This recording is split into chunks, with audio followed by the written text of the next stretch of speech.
It's up!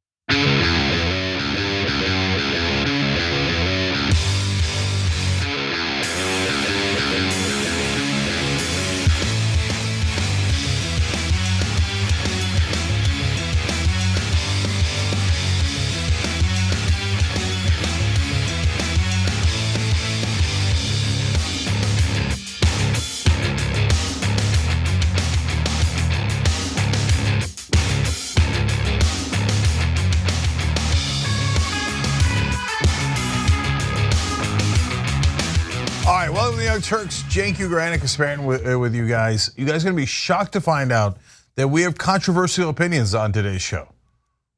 Brace for impact. So, including on the very first story. So, you know what, Anna? Without further ado, let's do it. You got it. Let's do it. Democratic leadership in the House of Representatives finally agreeing to step down from these leadership roles to pave the way for fresh blood that essentially has the same pro-corporate ideology as the old leadership. Now, of course, I'm talking about the House of Representatives, where Republicans have now taken control. And Nancy Pelosi earlier today had noted that she will be stepping down as House leadership to join rank and file Congress members in the Democratic Party. But she's not the only one. House Majority Leader Steny Hoyer and Democratic Whip Jim Clyburn announced today that they will remain in Congress next year, but won't seek a leadership position, joining Speaker Nancy Pelosi. Now, what's fascinating is who they are emphasizing to replace leadership. The development clears the way for Representative Hakeem Jeffries, of course, a congressman from New York, to current chairman of the House Democratic Caucus, to jump several rungs up the leadership ladder to replace Pelosi in the next Congress when Republicans will take control of the lower chamber. And we have discussed the possibility of Hakeem Jeffries serving as Speaker of the House. We knew that he was being groomed. In fact, the person who knew it the most was Cenk Uygur. Why don't we take a look at a video where we talked about this previously. Then he goes to who might replace Pelosi. Okay, and of course, I could have told you, and I did, I said it in my head. If we were reading it together, I would have told you ahead of time, Hakeem Jeffries. And in fact, you've probably seen me say that probably about a dozen times on the show already. Everybody knows it's gonna be Hakeem Jeffries, right? Cenk certainly knew it, and in a letter to fellow Democrats, Steny Hoyer said that he's proud of his work in leadership, but now is the time for a new generation of leaders. He quickly endorsed Jeffries, who faces no other challenger. Cenk. Yeah, so there's a couple parts of this story. First of all, on that prediction that was a year ago, but as I told you in that clip, I've said that for years and years. You might be thinking like, oh, okay, well, what's the big deal? Apparently he was the heir apparent, you don't get any credit for that. No, I don't care about the credit. What matters is at the time, the reason we were talking about it is because progressive leadership, namely Pramila Jayapal, who's head of the Progressive Caucus, seemed to be making moves and agreeing with Democratic leadership and Nancy Pelosi because she was under the misimpression that Pelosi was going to back her. And that's where I was saying, don't be absurd. And guys, after the fact, everybody says it was obvious, but before the fact, there's always like tons of speculation. And whenever I say something like that, they're like, oh, you don't know that. Maybe Nancy Pelosi is gonna give it to someone who's the ideological opposite of her, like a progressive. No, there was a 0% chance of that. As usual, we were right and they were wrong. I don't know how many times we're gonna go through this where they're still gonna be like, no, I don't see it. I bet Democratic leadership is our best friend. No, Pelosi is a corporate Democrat. She was always gonna hand it off to another corporate Democrat. Any progressive who thought otherwise lives on a different planet, and by the way, shouldn't be trusted going forward because they obviously have no idea what's going on. How could a guy sitting in a studio in LA, this talk show host, what do talk show hosts know? Nothing, right? How do I know better than leaders in Congress? That tells you not something about me, it tells you something about them, that they're totally clueless, have no idea what game is being played. So of course it's Hakeem Jeffries. I'm gonna get back to Pelosi in a second, but Anna, what did you want to say? Well, the reason why you easily predicted this is because you have a pulse, right? Like, right. You think for yourself, you have a pulse. I mean, the truth is like slapping everyone in the face constantly. And there are people who just, it seems like they're almost paid to gaslight and tell everyone, no, don't believe what you're seeing, don't believe what you're hearing. It's actually the opposite. Pramila Jayapal never stood a chance. And I'm glad that you mentioned that component to the story.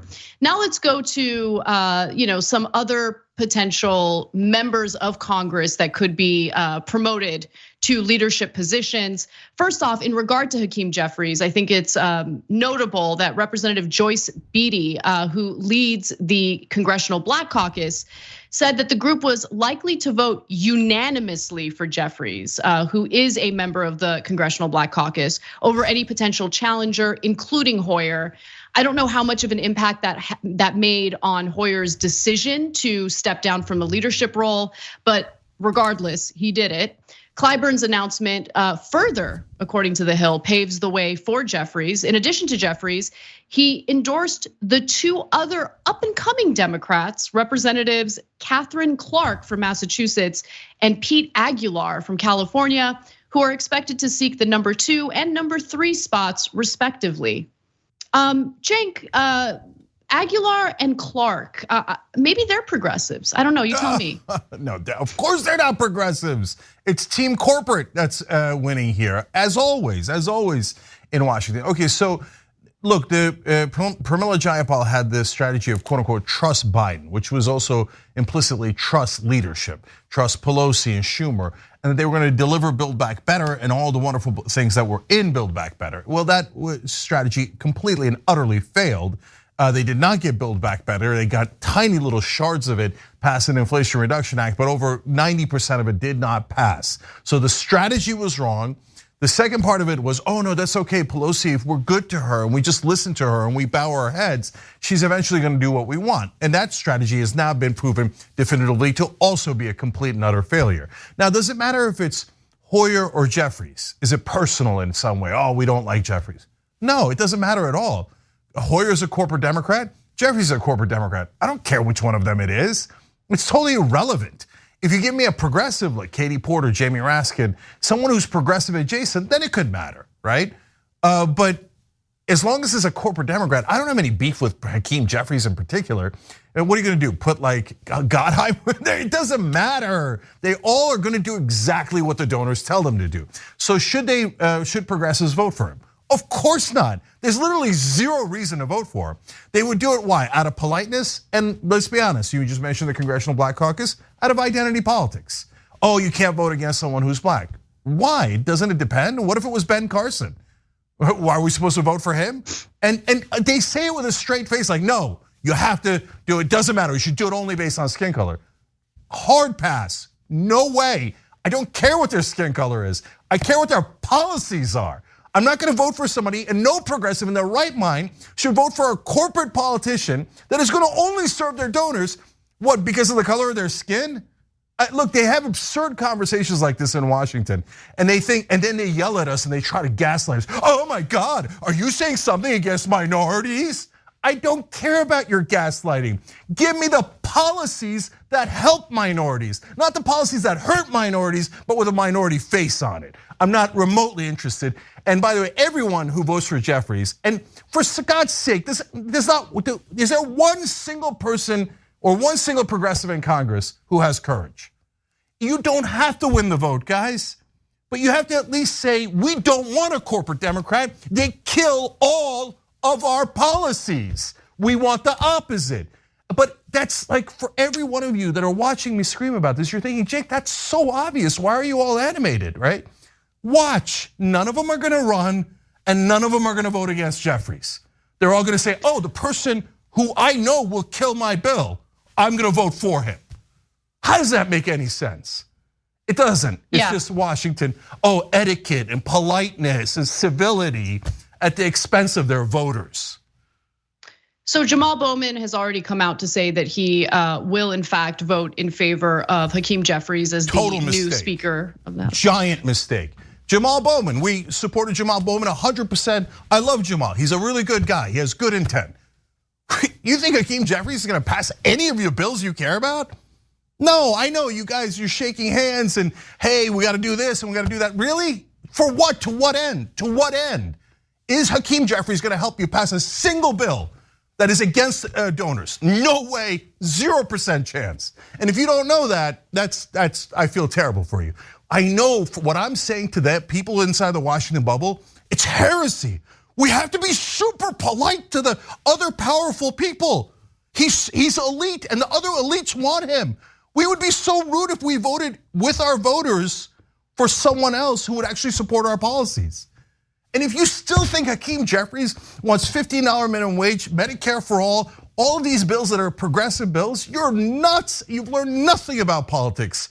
Hakeem Jeffries would do everything in his power to kill things like Medicare for all. Please, just learn politics. Now, while I fully admit that Pelosi's leadership role will be filled by someone who completely believes in her pro-corporate policy stances, it's still worth sending Nancy Pelosi off with a message, a fun compilation video, just to celebrate this master tactician. Let's watch. That 49 members of Congress and 182 senior congressional staffers have violated the Stock Act, the insider trading law. I'm wondering if you have any reaction to that. And secondly, should members of Congress and their spouses be banned from trading individual stocks while serving in Congress? No.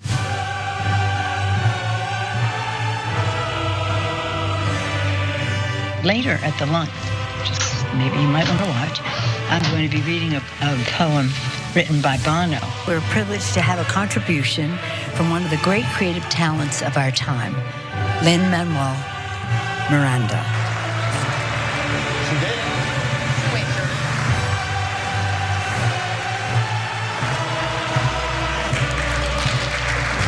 Many of you have been there. Getting back to sports because that's all we live, right? Football, college, high school, professional. We send in our team, or we have to send in special team as well as the team, because we have to know what that trial. For those who wish to, we will now kneel for our moment of silence.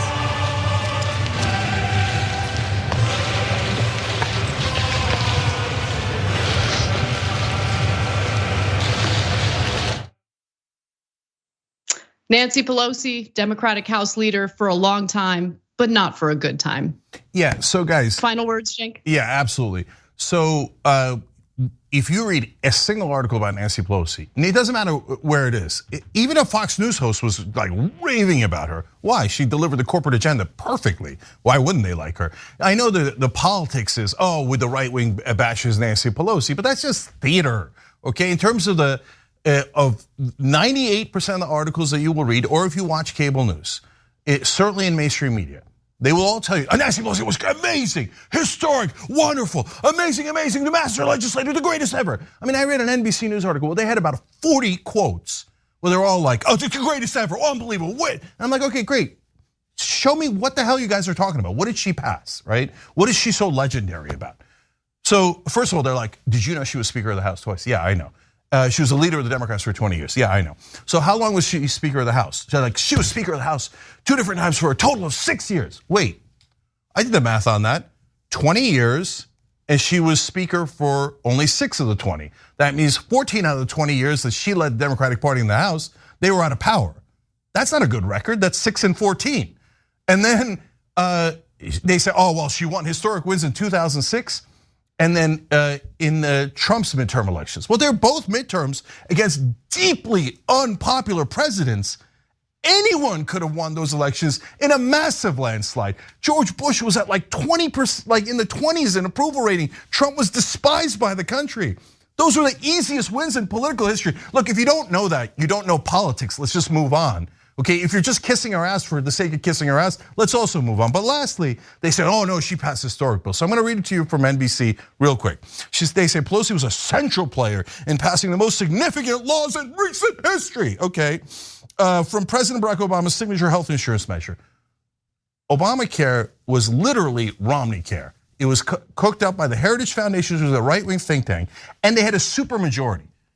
if you can't pass a bill that the Republicans initially were in favor of, when the Democrats have a supermajority, you have your entire party and most of their party, I know they turned against it later, I know that.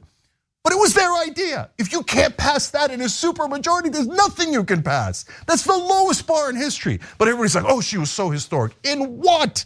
Jesus Christ. President Joe Biden's climate change initiative. You mean the one that got gutted and 5% of it passed in the Inflation Reduction Act? And she was totally failed in passing Build Back Better. She said for sure she was gonna pass it. Complete utter failure, voting rights, failure, $15 minimum wage, failure. I can give you a dozen other that are failures. And then they give her credit for the last two, climate change initiative from George W. Bush. So you helped the Republican pass super weak sauce climate change bill so that the Republicans can pretend they did something. And then the fourth one, and George Bush's bailout measure. Oh, you helped George Bush bail out bankers. Well, as Nancy Pelosi would do. And the fourth one is Donald Trump's COVID rescue plan. That was like nearly unanimous. The Republicans and the Democrats were always gonna do that rescue plan. So that's her big, giant legislative achievements. Either the easiest things in the world or something counterproductive like the Wall Street bailout that George W. Bush wanted. Congrats, wow, what a historic leader. And I'm telling you things that are incontrovertible facts, and everyone in mainstream media will be outraged that I did not kiss the ass of someone who was powerful and got almost nothing done. All right, lots to think about while we go to break. When we come back though, we have just this outrageous tell-all interview featuring Sam Bankman-Fried after the collapse of his crypto exchange platform. Lots to get to, don't miss it, we'll be right back.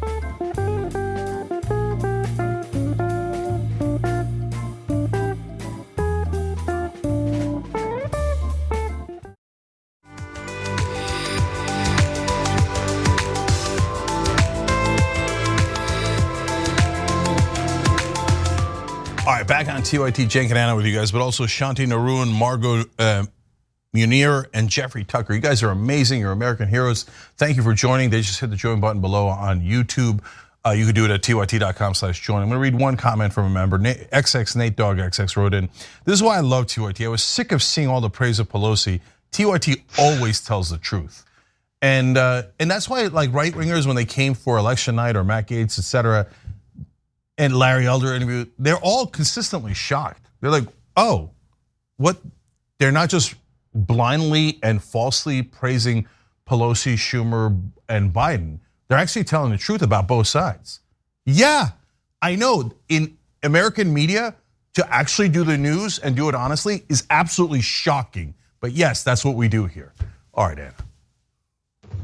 All right, let's get to our next story. Sam Bankman-Fried, whose crypto exchange platform FTX filed for bankruptcy and recently collapsed, decided to grant Vox a tell-all interview where he was exchanging messages and DMs on Twitter and disclosing that he's a terrible person. So let's get right to it. First off, it's notable that he has absolutely no shame considering, the people who invested in crypto using his platform have lost, in some cases, their entire life savings. Looming over our whole conversation, writes Kelsey Piper over at Vox, was the fact that people who trusted him have lost their savings and that he's done incalculable damage to everything he proclaimed only a few weeks ago to care about. The grief and pain he has caused is immense, and I came away from our conversation appalled by much of what he said. But if these mistakes haunted him, he largely didn't show it. I would say because nothing seems to be haunting him. Now, let's go to some of his claims through this interview. One question on which I've seen widespread speculation is whether Bankman-Fried thought it was okay to do unethical things for the greater good, a position that hardcore utilitarians, which Bankman-Fried has identified as in the past, might hold. Now, back in the summer, when the same Vox reporter asked him about that, balancing ethics and trying to carry out good deeds for the community, he seemed to agree that there needed to be a clear red line, there needed to be some balance. He said this, there is some line. The answer can't be there is no line, or else, you would end up doing massively more damage than good, foreshadowing to say the least. He continues, and I think more generally, you could say, okay, fine, but just like subtract that out. But I don't think it's that simple either, because there are a lot of complicated but important second order harms that come if your core business is bad for the world in terms of your ability to work with partners and your ability to work with partners in your philanthropic efforts. Now, if that statement is confusing, I gotcha. What he tried to provide an example, and he talked about, like, let's say a tobacco company, which of course is selling products that kill people and make them sick. That's the core of their business. But at the same time, if they're raising money or doing some good deed for the community, it doesn't really matter when you consider the harm that's being done by its core business. Now, the Vox reporter just recently had another conversation with him, and he has completely changed his tune. Here's what he has to say. Those well-considered ideas about balancing ethical imperatives, it's not true, not really, he said now. No, he's shameless though. He's so like he doesn't care, he's in the Bahamas. He thinks he's untouchable. He'll probably have to testify in a case against him and FTX. But I do want to also share the screenshot of the DMs that the DM exchange he had with this Vox reporter, where she asks, "You were really good at talking about ethics for someone who kind of saw it all as a game with winners and losers." And he responded with, "Yeah, I had to be. It's what reputations are made of to some extent. I feel bad for those who get effed by it. By this dumb game we woke Westerners play, where we say all the right things, and so everyone else likes us. So everyone likes us." So this is who this guy is. He, very likely lost a lot of money for a lot of people who didn't know what they were getting themselves into. There's potential fraud here. And he also pretended to be a proponent of regulation, but now he's being honest that no, that was all an act. I think regulations are terrible. Bankman-Fried characterized his past conciliatory statements toward regulators like when he said just last month that some amount of crypto regulation would be definitively good, as little more than PR. In doing so, he all but confirmed the view of critics who have argued that his overtures to Washington were much more about image than substance. So he was all about the PR game, but anything that he said prior to the collapse of FTX seems to have been complete and utter lies, things that he didn't actually believe in. And then finally, I think this is the most important part, the accusation that FTX allowed for the other company that Bankman-Fried founded, known as Alameda, a hedge fund, basically allowed them to take depositor money from FTX and gamble with it. Bankman-Fried has maintained that FTX has never invested the deposits of crypto account holders on the exchange, while he continued to insist that FTX did not directly use account money in this way. He said that Alameda, which he also owns, had borrowed far more money from FTX's balance sheet for investments than he had realized, which ultimately left FTX vulnerable to the crypto equivalent of a bank run. Why didn't Bankman-Fried realize what was happening until it was too late? Sometimes life creeps up on you, he said. Yeah. But remember, there were people who looked into the books and realized that there was some foul play involved in FTX's finances. And so I just want to go to this one video, which features the head of Binance, who was able to look at the books, and here's what he had to say. He wanted actually a buyout of the entire firm, of the entire FTX platform. And then, but then we got our team on it. It was pretty clear pretty soon that there's, there's misappropriation of user funds. The user funds are gone. And at that point, it's clearly that he lied to his users, his investors, his VC investors, his employees. At that point, I thought I couldn't, like whatever data that's in the data room, we couldn't trust anymore. He seems to suggest in a lot of these tweets that he didn't understand, or he mismarked things. And when I say mismarked things, mislabeled things is what I think is the phrase that he's used. And yet, when you looked under the books, clearly it appears that he was demonstrably commingling funds, using the funds to leverage himself up and the like.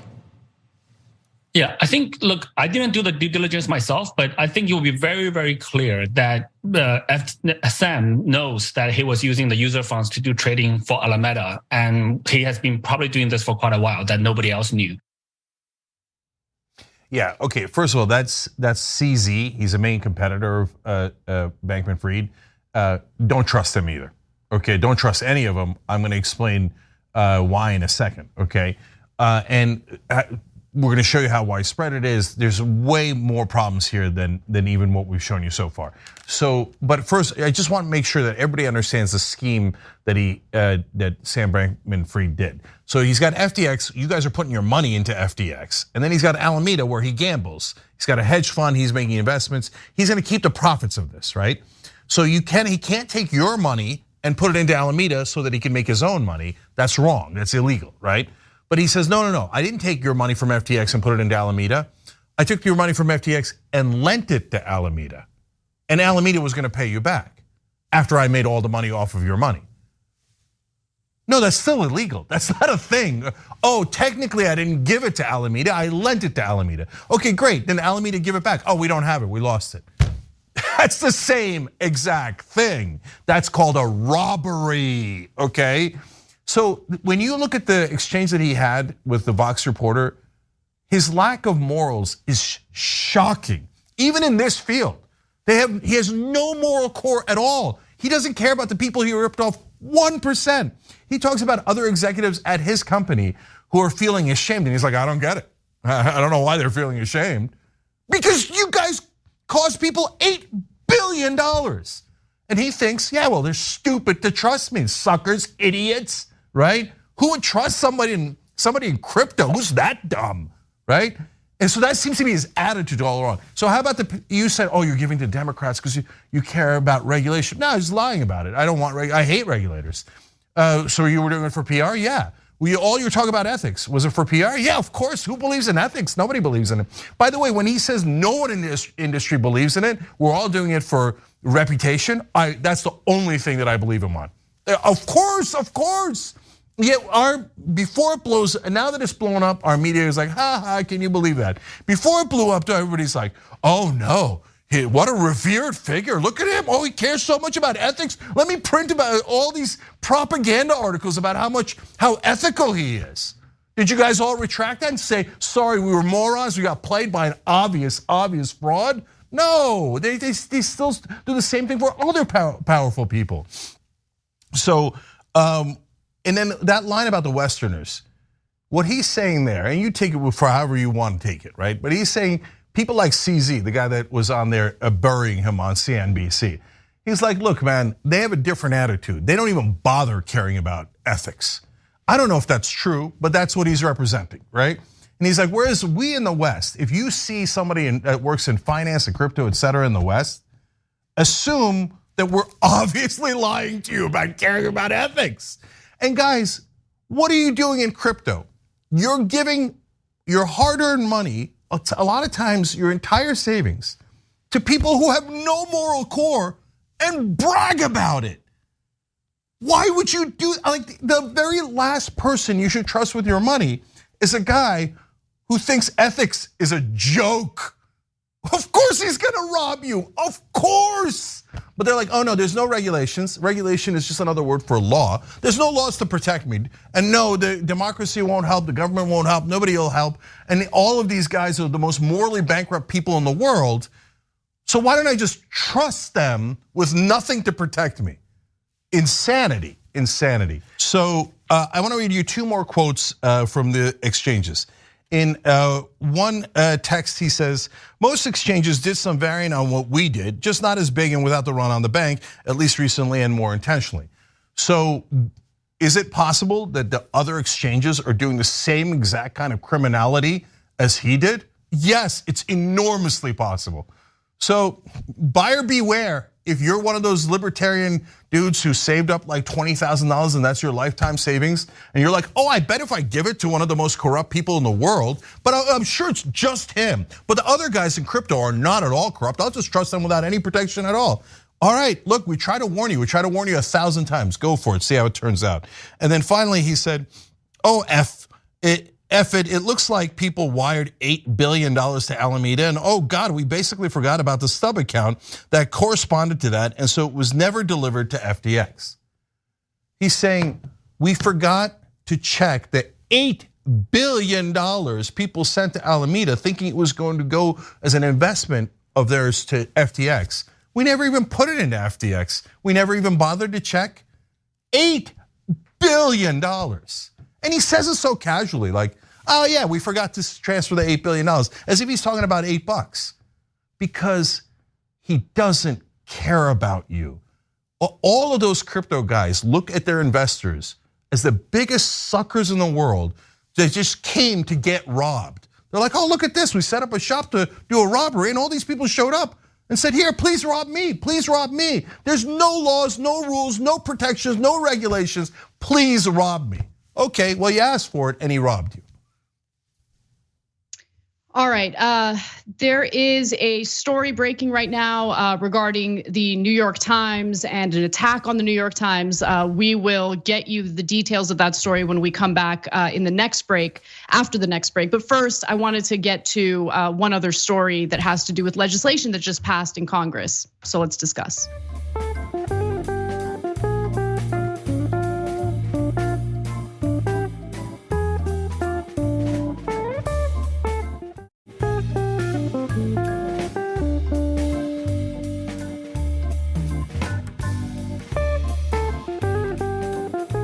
Sexual misconduct is terrible and it's wrong. Those who engage in it should be held accountable. But this bill, while well-intentioned, is misguided. For starters, it's a massive federal overreach. It regulates contract law that has been and should be handled at the state level. That was Republican Congressman Jim Jordan, who shared his opposition to legislation that would restrict the use of non-disclosure agreements related to sexual assault cases. Now, there have been various places of work that have employees sign these non-disclosure agreements, and if anyone within that place of work is sexually harassed or sexually assaulted, they're terrified to come forward because they signed a non-disclosure agreement that could be used against them should they go to the authorities. Well, Congress wants to do this limitation, this restriction on NDAs in this specific context. And wow, what a shocker, Jim Jordan, the Republican congressman who has been accused of covering up sexual misconduct at Ohio State University, is against it. And he's citing the catch-all phrase regarding states' rights as the excuse for objecting to the legislation. But luckily, the legislation did in fact pass. It passed both the House and the Senate, meaning that all it needs is Biden's signature and it will be the law of the land. The Speak Out Act passed 315 to 109 and now heads to President Joe Biden for his signature. The Senate actually passed the bill unanimously in September. So think about all the crusty Republican men in the Senate. Every single one of them who voted on the bill voted to pass it, but not Jim Jordan in the House. Can't have it. Now, sponsored by Senator Kirsten Gillibrand and Representative Lois Frankel, the legislation will bar employers from enforcing non-disclosure agreements or NDAs, often signed on the first day of work, that prevent workers from discussing workplace sexual harassment or assault disputes that occur later. Now, every single Republican in the Senate who voted on the bill voted to pass it, but it was a little different in the House. Not only did Jim Jordan vote against it, you have people like Thomas Massie, another Republican, go up on the House floor to also share his objection to it. And spoiler alert, his excuse isn't any better.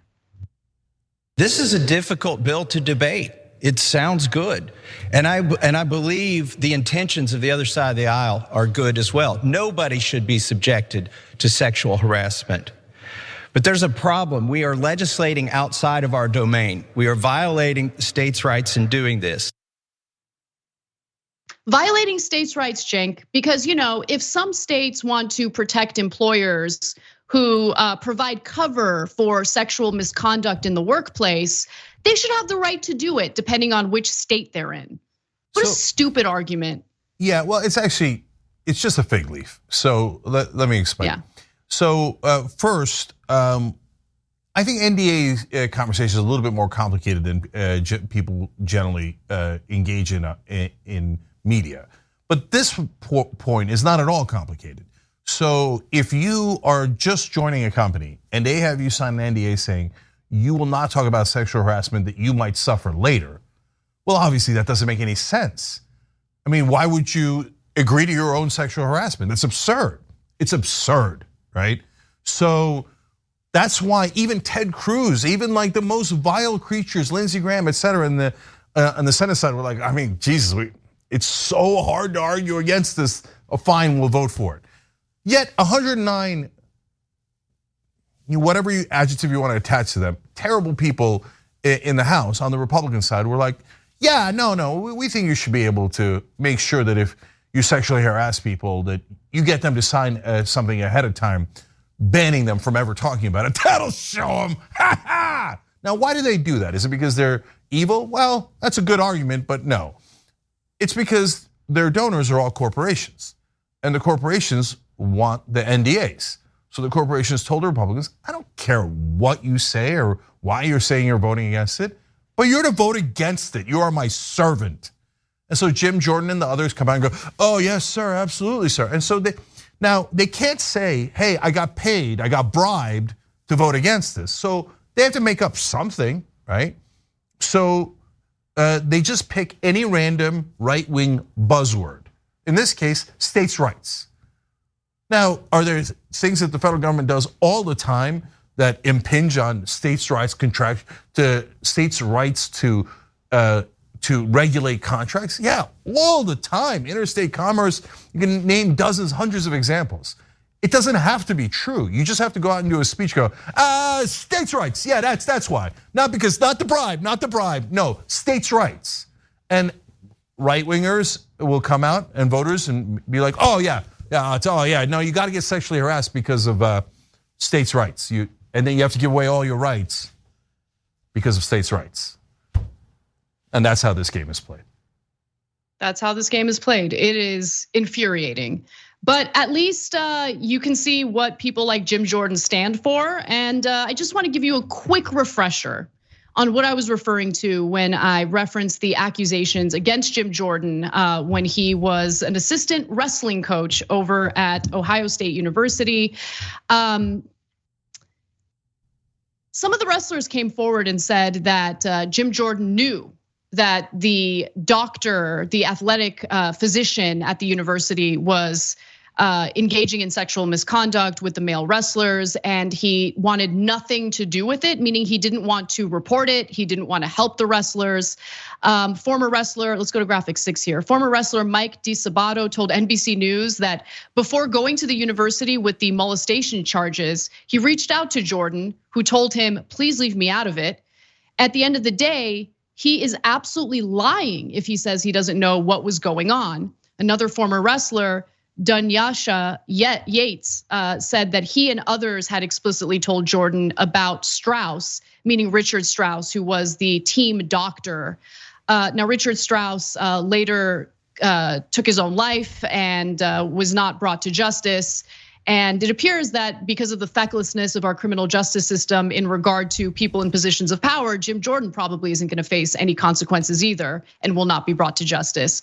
But I mean, real bold to go up on the House floor with that ridiculous states' rights fig leaf to share objection to a bill that's meant to protect workers who might have been sexually harassed or sexually assaulted at the workplace. So guys, this isn't a political zinger. We have 1,000 things to say about Jim Jordan. We think he's terrible in 100 different ways. We don't need this. This is literal. Here's a guy who protected someone who did massive sexual harassment. And the kids, I mean, they're in college, to be fair, but the students would come to Jim Jordan and say, he's molesting me, he's grabbing my genitals, he's doing all these things. And Jordan would be like, I don't care. And he would protect the doctor. He never turned the doctor in. He knew all along. all the students are saying, please help us. And he's like, no. So he would go home at night knowing all those kids are getting molested and didn't care at all. So this guy who participated in covering up sexual harassment has the nerve to go out and give a speech about, you don't need any protection from sexual harassment. States' rights, am I right? Right? And what does mainstream media do? Do they point that out? No, because it would be impolite. It would be impolite to someone in power. Do the Democrats come and rip his face off rhetorically? No, of course not. No, God forbid you should fight a Republican. And they're gonna win on this bill, and great, that's credit to the Democrats on that. But they should never let something like that stand. But no, the Republicans will do the most vicious things and call the Democrats groomers and all those things, and the Democrats, as always, will never fight back, and the media will never be honest with you, and that's why we're here. Anna? All right, everyone, we got to take a quick break. When we come back, we have a breaking news story about the New York Times. Don't miss it. We'll be right back.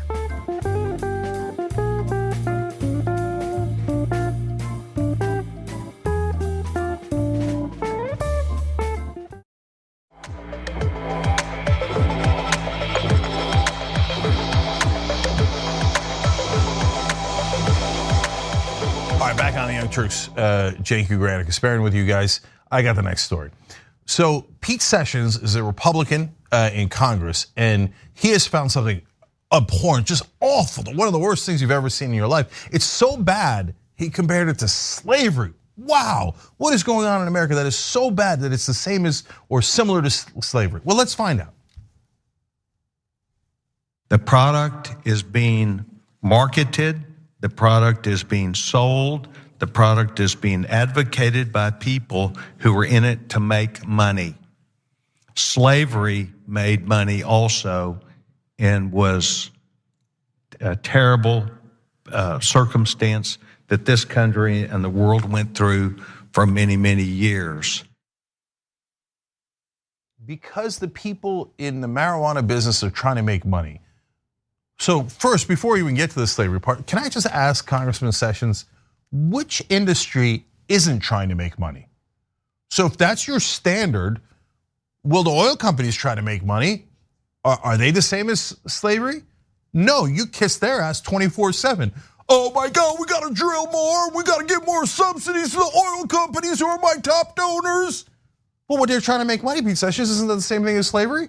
No, only when you do it with marijuana. But wait, to be fair, he thinks, marijuana's so dangerous, reefer madness, oh my God, if you smoke marijuana, your head's gonna explode.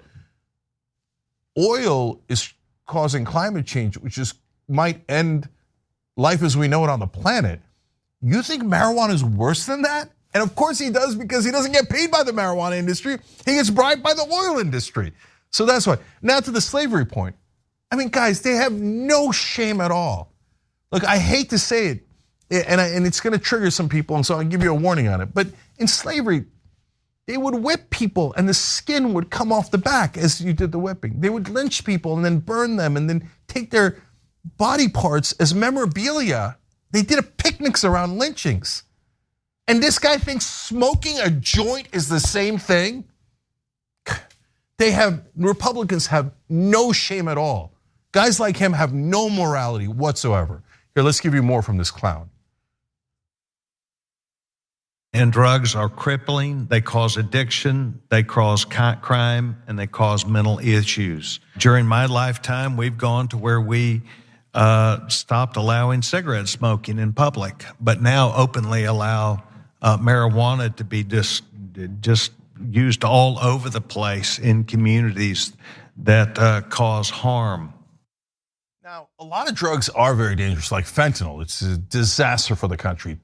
Tens of thousands of people are dying. I don't think we're taking that epidemic nearly serious enough. But marijuana? Marijuana is like the equivalent of having a Coors Light. But for this guy, he's like, oh my God, I'm stuck in the 1950s and 60s. I heard marijuana's been brought in, it's crazy, oh, it's so dangerous. No. Tobacco, which I'm sure he supported as well, the oil companies, et cetera, are far, far, far more dangerous than marijuana. And is he right, by the way? Are the American people really worried about this dangerous marijuana? Let me show you one graphic here. Let's go to graphic 3, and then bring Anna in for more heat. Support for legalizing marijuana. Oh, look at that. That was a 66% in around 2018. It's even higher now. So 2/3 of the country thinks that it's perfectly okay and should be legal. But this guy says it's the same thing as slavery. Anna. Yeah, I mean, all the points you made are so accurate. And just to buttress your point about the corruption involved in swaying these politicians to either support or oppose things, I don't know if people remember Congressman Bonner, but he was, I believe, the speaker under Republican leadership. And he was 100% against marijuana legalization. He was outspoken against it. And then after he was out of Congress in the private industry, he decided to enter the great business of marijuana selling, growing and selling. Like that was what he focused his energy on as soon as he was out of Congress. Anna, I'll just give you one more piece of color on that. John Boehner. Boehner, yes, that's right. I don't know if you did like, that what was on his purpose. name again? Okay, Yeah. And it's not Boehner either.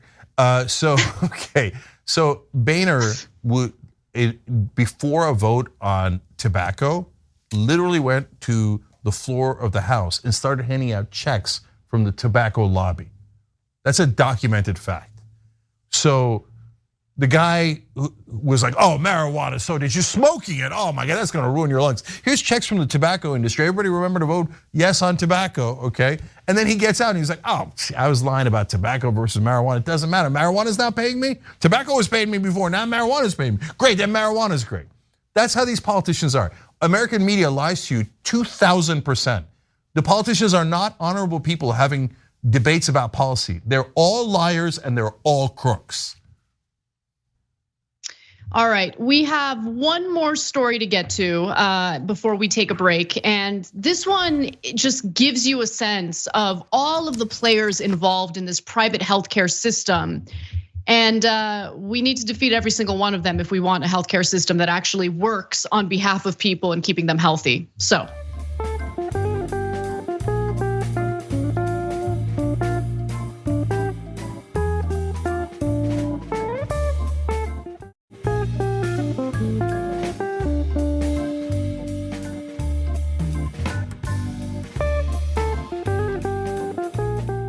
Healthcare industry is so unaffordable that patients in the United States are now turning to lenders in order to finance the medical care that they need. And unfortunately, some of these lenders and banks behind this effort are exploiting and preying on people when they're in their most vulnerable position. Now, it's known as patient financing, and it's really blowing up. And it gives you a sense of just how many different industries are involved and vested in keeping private health insurance private. So patient financing is now a multi-billion-dollar business with private equity and big banks lined up to cash in when patients and their families can't pay for care. By one estimate from research firm IBIS World, profit margins top 29% in the patient financing industry, 7 times what is considered a solid hospital margin. So just to give you a few examples, and I'm sure if you've ever been to a doctor's office or even a dental office, you might have been offered one of these financing options. There's med credit, there's care credit, which I personally have had experience with. Access One is another example. And what makes this even more sick is that back in the day, hospitals would offer interest-free financing to their patients if their patients couldn't afford the care that they needed.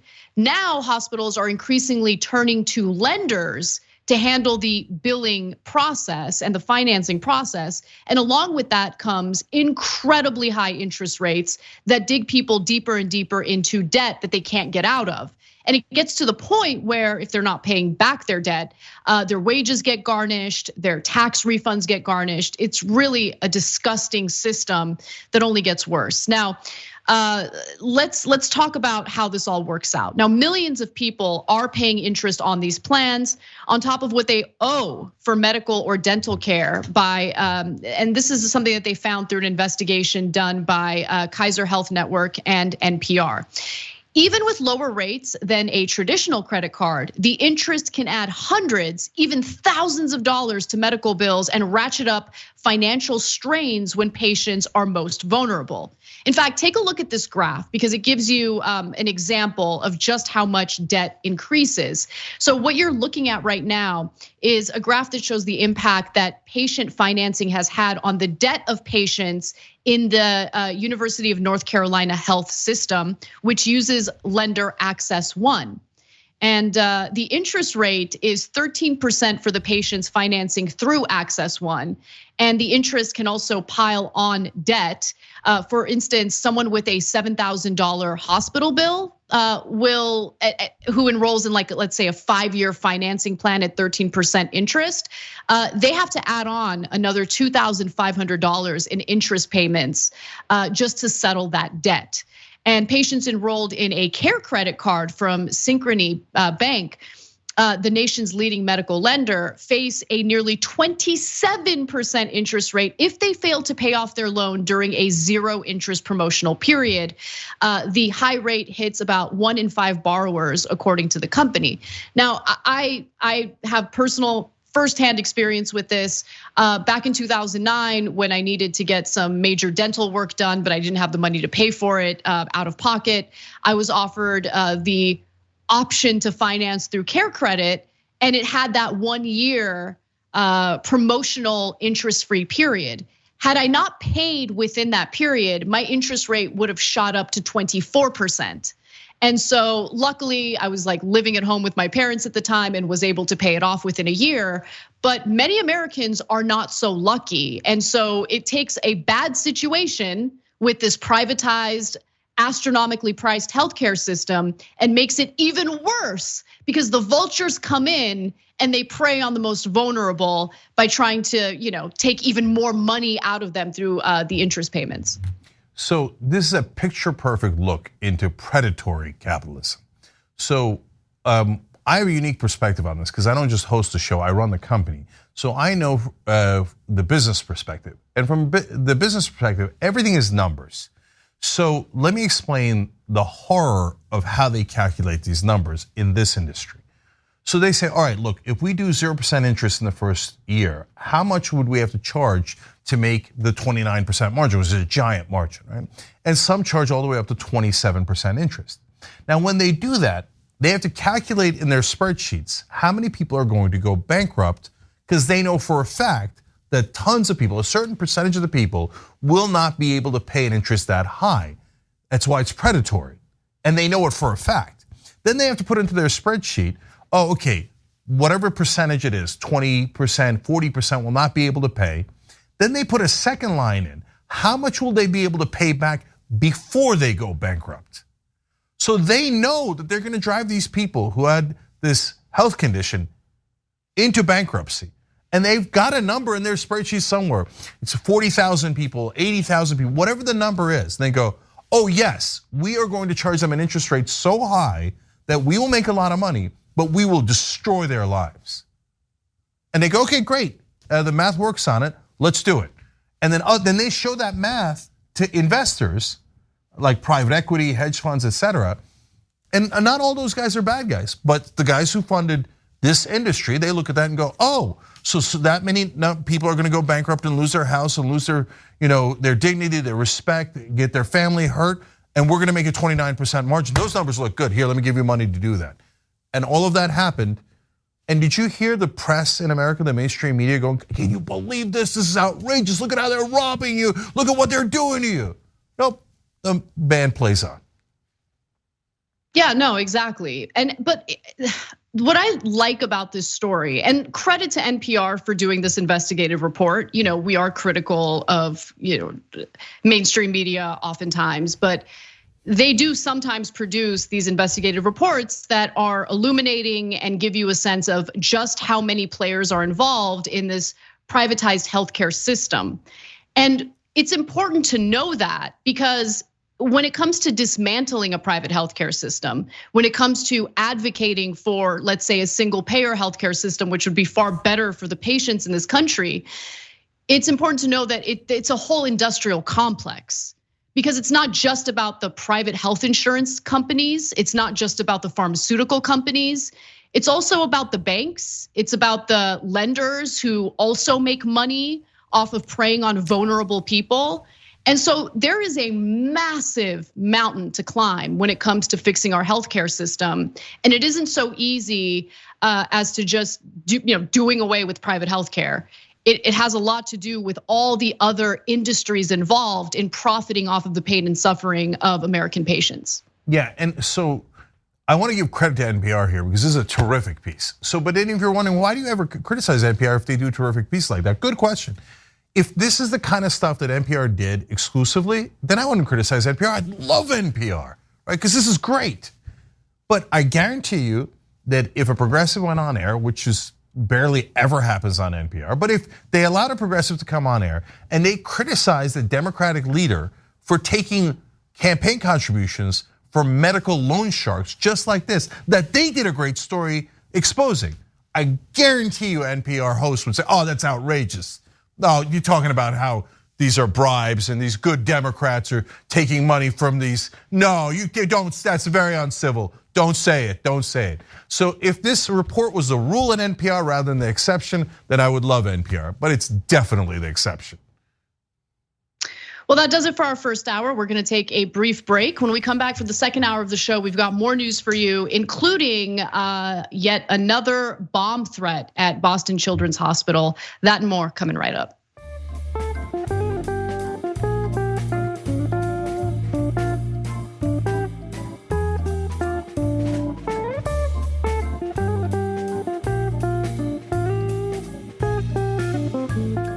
Thanks for listening to the full episode of The Young Turks. Support our work, listen ad-free, access members-only bonus content, and more by subscribing to Apple Podcasts at apple.co/TYT.